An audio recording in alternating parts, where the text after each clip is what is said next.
between Asia and Europe will only grow and grow and grow. So for me, I think it's important that we give the young players a chance, very young.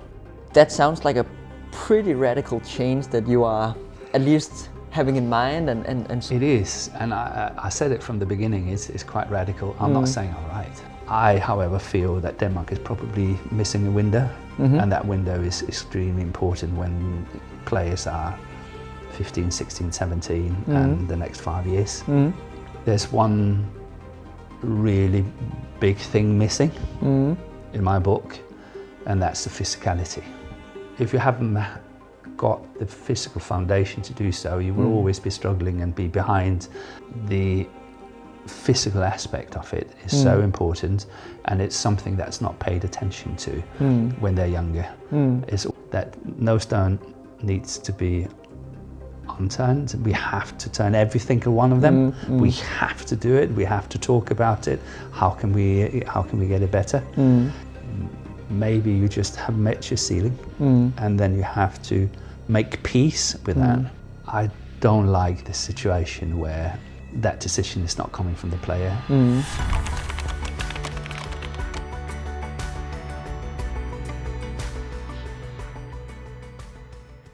all right, Morten, welcome to another video, and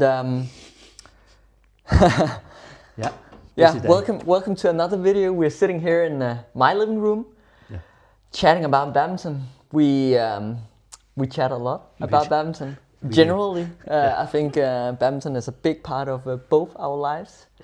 But you've been in the game much longer than I have been. So I'd like to pick your brain a bit, especially around career development, talent development, how to groom young players into becoming top players.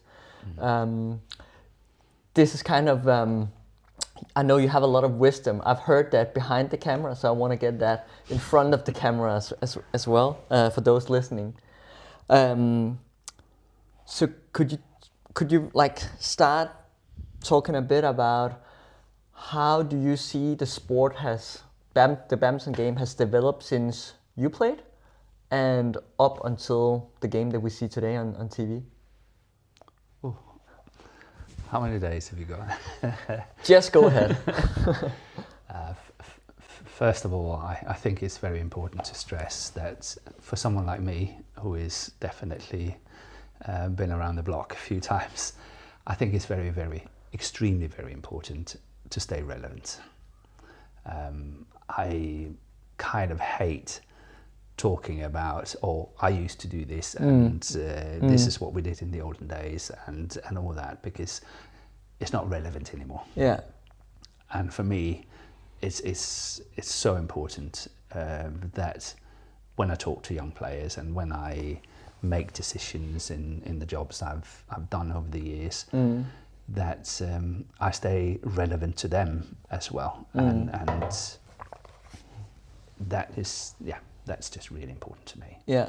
So having said that, I don't think we can use a lot from the time when I played. It's just more on the understanding of the game and the mental side of it. Yeah. I think we can use in terms of pace and shots and all that.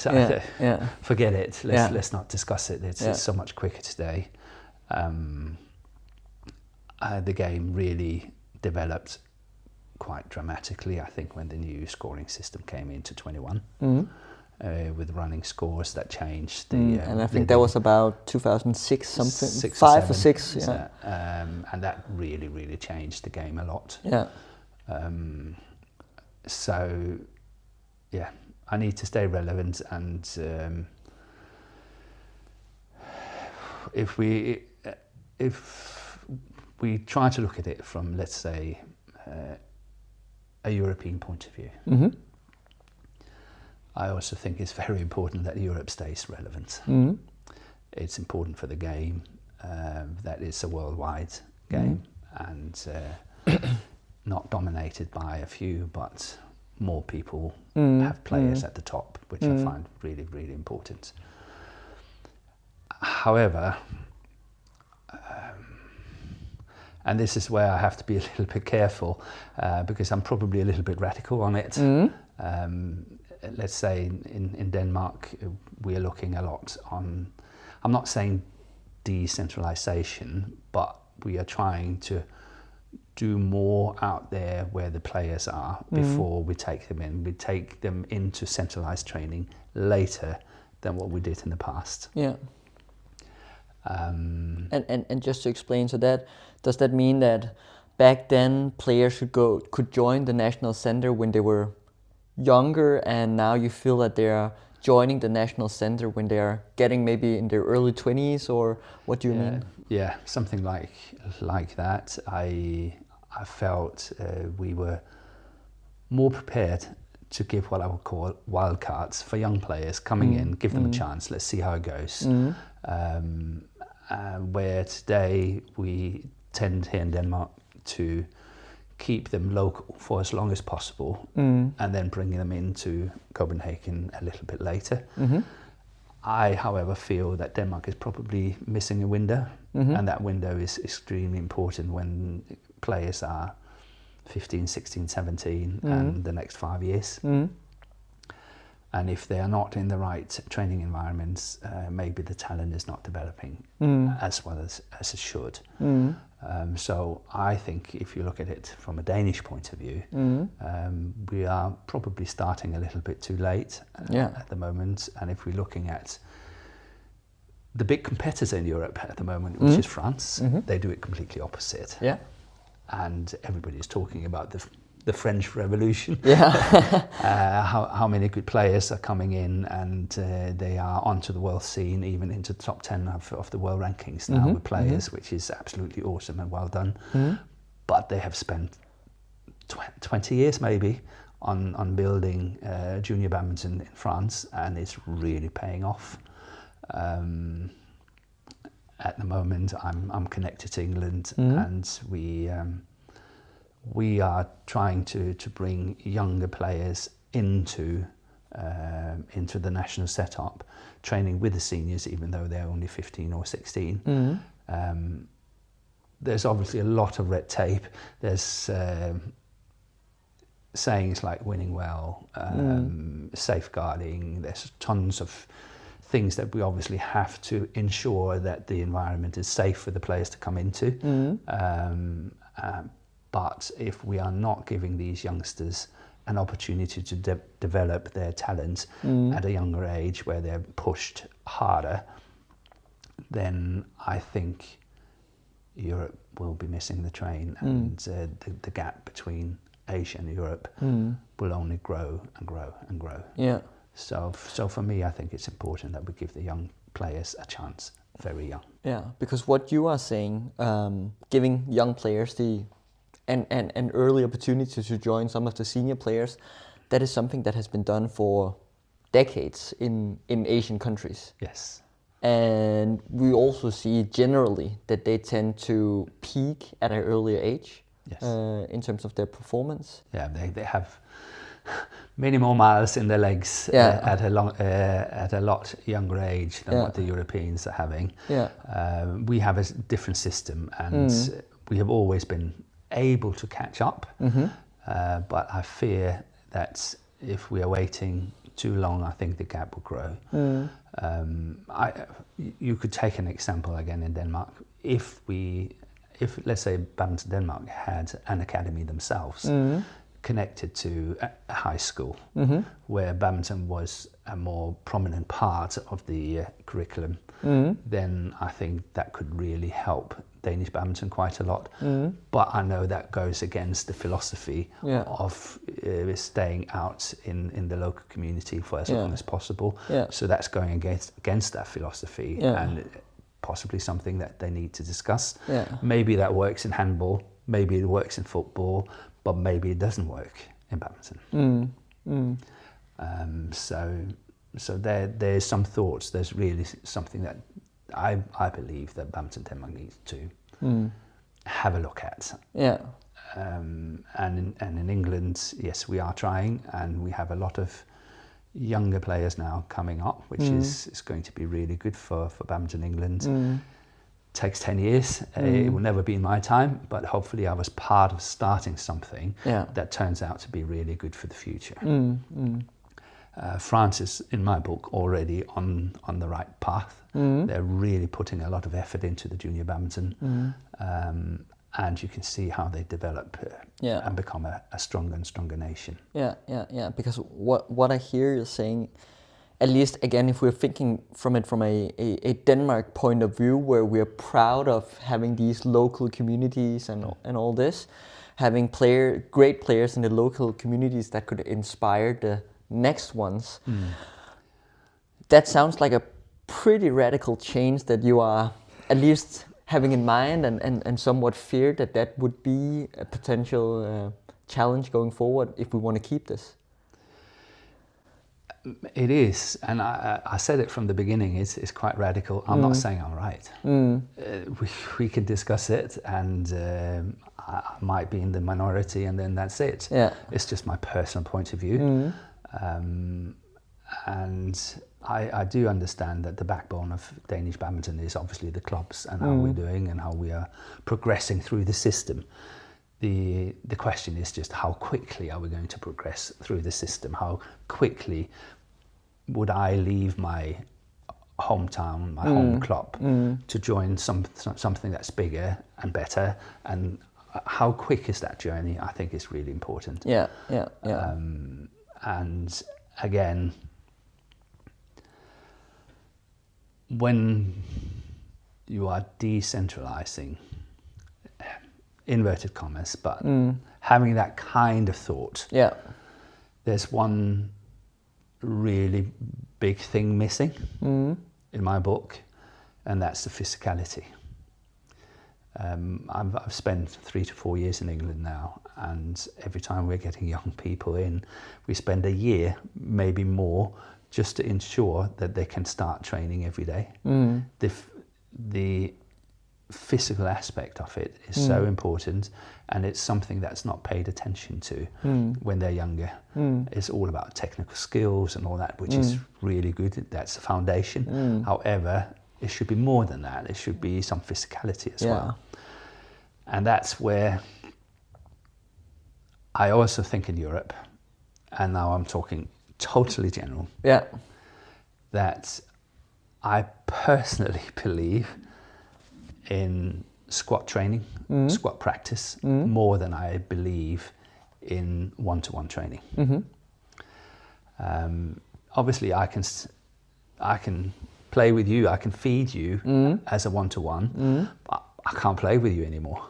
So I can't put the pressure on you. I can do multi-feeding, which is a kind of physical training, but that's about it. I can't teach you to glue the shots together and the understanding together that you need to learn when you are playing with somebody, and getting that sense of the game, getting what's an understanding, anticipation, all that, which is really, really very important. So for me, when I came to England, I said, okay, could we try to find a better balance between one-to-one training and squat training? Because I feel that everybody is sitting in their own little silos, and I got my coach and I train with my coach, and then that's it. But every time I get out to play a tournament, I'm really not equipped to play a match because I've only done one-to-one training. So match play, squat training, survival of the fittest, all that is somehow part of the system, where in Europe we have a lot of one-to-one training, and I'm not totally and entirely convinced that that's the way forward. So I just want to play a scenario with you. I'm some sort of a high up in an association in a not that well-developed badminton country. So let's say Brazil, Canada, or US, something like that. I'm sitting over there, and I'm giving you a phone call. Morten Frost, I want to win an Olympic medal in what should we say, 36. 36 or 2040. Yeah. We have nothing right now, or we have very few players that can play. What should I do? And money is not a problem. Money is not an issue. Yeah. First of all, I think we have to apologize to Brazil. Yeah, sorry. Canada and US, because I don't think that's fair. They have great players. They do. They actually have really good players, and they're coming up very nicely in the world, which is doing really well. But I think England has been very brave, taking me on. But when we started, I still remember when I had my job interviews, I said quite specifically that if this was all about what was going to happen in Paris and the Olympics, then they should find somebody else for me, because I believe in building long term. And obviously coming in 2 years prior to the Olympics in Paris, then that doesn't really... You can't really make big changes. That doesn't work for me. It doesn't float my boat. And luckily England was prepared and thought that was the right way. So we actually did a 10-year plan. And we have changed the whole approach to junior badminton in England and how we're building it, and how it's much more focused on tournament participation as well, and the rankings and how they progress in the tournaments. And not only that, we have a pocket of money, pool of money that we are using to invite players to play in Europe, but you don't have to necessarily be the best. You just have to show potential. Yeah. So it's not one of those normal where you have selection policies and you have to hit this criteria and that criteria. We have a pot of money that we use on the side to help potential players who is maybe only sitting as number 3, 4, 5 in the country in one event. But we believe there is some really good talent in this. It's just not developed yet. We would like to help that person a little bit more. So we select more with a subjectivity than what we would normally do when you have, let's say, representing for the European Championships or the World Junior Championships and so on, where it's all selection policies and they have to hit all these criteria all the time. Yeah. Here it's different. We are trying to develop players who are late bloomers, who are slight frames, all that. So give them an opportunity as well. But potential is difficult to define, right? Because I might see a player and I feel like that player has a lot of potential, and then you look at that the same person, you feel like there's no potential, and then you look at another one with a different perspective. How do you define potential? You're so right. I've always said that talent or potential or whatever you want to call it is the ability, not to how high you can jump and how hard you can smash or whatever, but it's your ability to add on a layer every single day when you go into the training. Yeah. That when you come out, you are a tiny little bit better. And that ability to add on all the time is for me extremely important, because otherwise people meet the ceiling quite quickly. Then for me it's all about being able to cover the court reasonably. You know, of course when you're 12 and 13 it's not so easy, and you look at the ability of that player at the time. When they get to 15, 16, you expect more from them. But if they have some really glaring points where can't cover the deep forehand corner, is not quick enough in terms of follow-up and stuff like that, you will very quickly see that this player will meet the ceiling quite quickly, quite early. So for me, it's all about how they are able to cover the court as well. So, if it makes sense. Yeah, it does make sense, and I'm thinking like, how fast or slow do you decide whether or not to move forward with a player?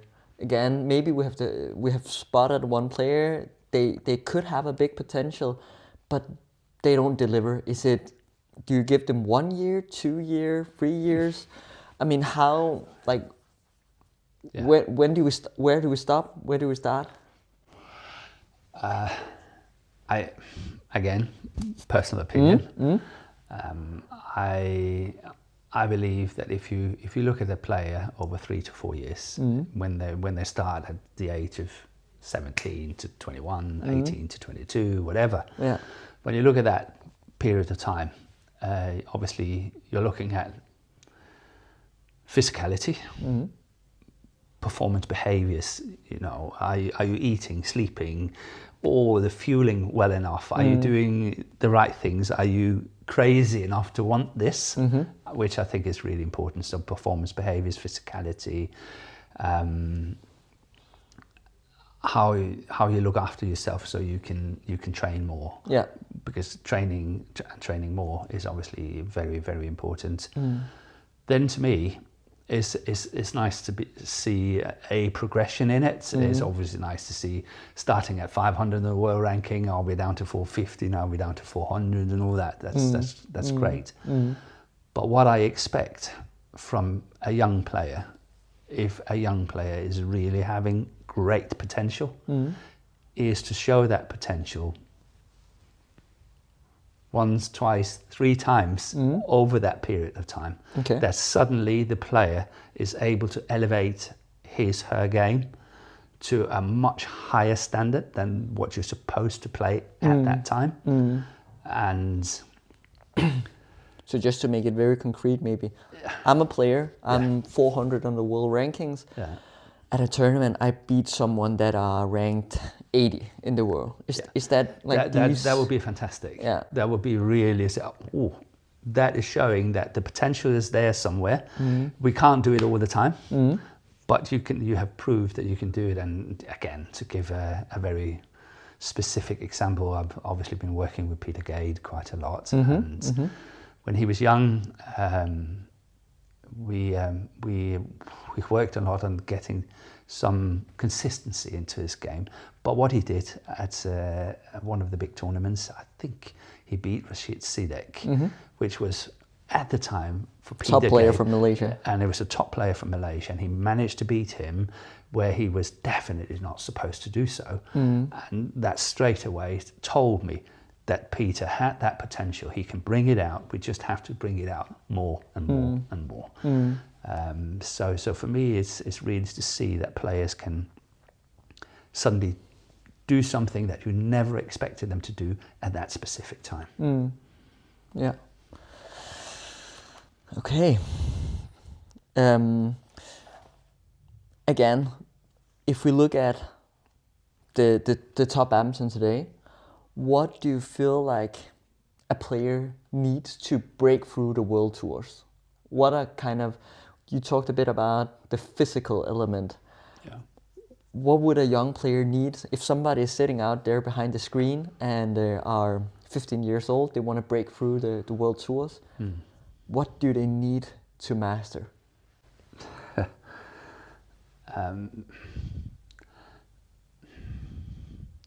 I've said it a few times. I really think they need to build on their physicality, because with physicality, they can train for longer. Training for longer, give more connections, more shots, keep you going for longer, give you that consistency, give you that safety in your shots. So if you haven't got the physical foundation to do so, you will always be struggling and be behind, and it will be very tough for you to catch up. Yeah. Some players would probably say that, but I'm training more. I want to train more smart. I say, yeah, but that's fine. That can be a solution. That can be a way forward. However, if you haven't got that physical foundation it takes to play badminton, it's a tough game to play. And I think a very fine example at the moment is probably Lanier from France. His physicality is just fantastic, isn't it? Yeah. And he's very young, and he's been working very hard on that physical aspect of his game, and he's brought him all the way into top 10. Now the next step for him, as I see it, and don't shoot me, is, you know, we have to start working on the understanding of the game and how to get easier points now and again, so he doesn't have to work so hard for his points all the time, but he's able to create pressure in a different way, so he gets some easier points that he doesn't have to work so hard for. But it's absolutely fantastic what he's done into top 10 at this age and time in his career. It's really, really good. And if he, again, as I said before, can start adding on layers in terms of understanding, in terms of winning easier points, the mental side of the game, awesome.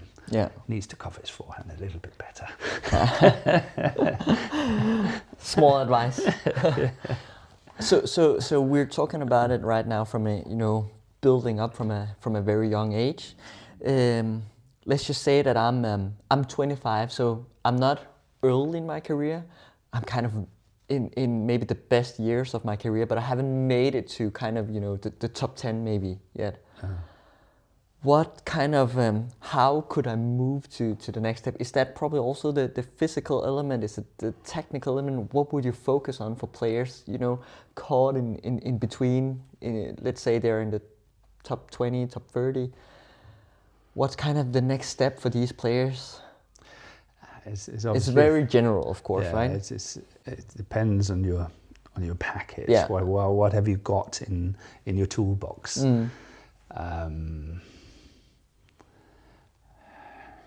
Is it the mental element? I mean, I think the mental element is obviously only starting to play a part in the game if you can get to 17 all.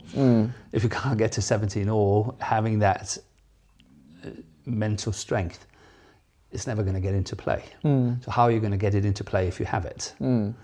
I think it's self-reflection is really very, very important. Asking all the very difficult questions, be very tough on yourself. Self-analyzing is just really, really important. Why did I not get to that shot? Why did I miss that shot? Why did I serve in the net at that time? Why? Keep asking those questions all the time is really important to me. And with that said, self-reflection, I mean, I can remember it a bit in my career. It also means that sometimes when you lose a match, you kind of know deep in what were the reasons why you lost. Maybe it was because you weren't physically strong enough, or maybe it was because you were maybe a bit scared of the pressure that were around you, but you came up and also spoke about a different reason why you lost, because you were a bit injured or something like that, right? You find an excuse for why you lost, and you didn't do that self-reflection. It's always easier to find a reason why you didn't win, and you're putting them up in front of you as blockers and saying, that was why, and you know, I was unlucky, or they got a lucky shot at 19 all, you know, exactly, those things. or I missed a smash on the line or whatever, and that was the reason. And obviously sometimes it's the reason, but if it keeps happening, it's obviously due to the fact that there's something else that you need to address, and maybe you don't want to address it, and maybe it's just too painful for you, and that's where I feel that me as a person and players I'm working with, that no stone needs to be unturned. We have to turn every single one of them. We have to do it. We have to talk about it. How can we get it better? And sometimes, if you are in a situation as you're talking about, maybe you just have met your ceiling, and then you have to make peace with that, and make peace with the fact that you enjoy the game, you enjoy your lifestyle, you enjoy everything that you're doing, and you want to continue to do so. Or you can say, maybe it's time for me to move on to do something else. Yeah. And is that also a part of the job from coaches? I mean, asking these tough questions, forcing their players to self-reflect and having these tough discussions. I think, like, again, you and I, we've had a long relationship. We've had many tough conversations when I was a player and you were my coach as well.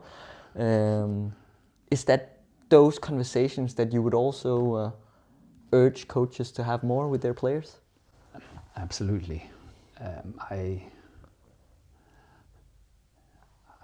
As a coach or a responsible person for a system, I always feel it's really tough to have to ask a player to leave the program. I would prefer, through conversation, through all these difficult questions, the player come to a conclusion, him or herself, that this is maybe the right time for me to stop. I don't like the situation where let's say you've been working with a player for years and years, not really progressing, nothing is really happening, we're not getting better, not earning a lot of money from the sport, and you are now getting late 20s. And it's really time to leave. That decision is not coming from the player, him herself, which I think is really a shame, because that means I feel that the coach has not really done the because work. It should have been an ongoing discussion or dialogue.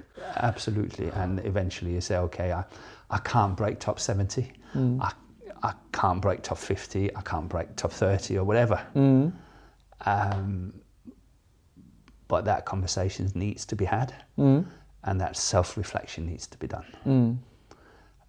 So it's very, very tough decisions, and you don't want to take the dream away from people. So you have a huge responsibility to really work with the players the best you can for as long as you can, and then try to see whether we can hit some milestones now and again. With those wise words, let's close this conversation around career development and talent development for now. Thank you, Morten. Welcome.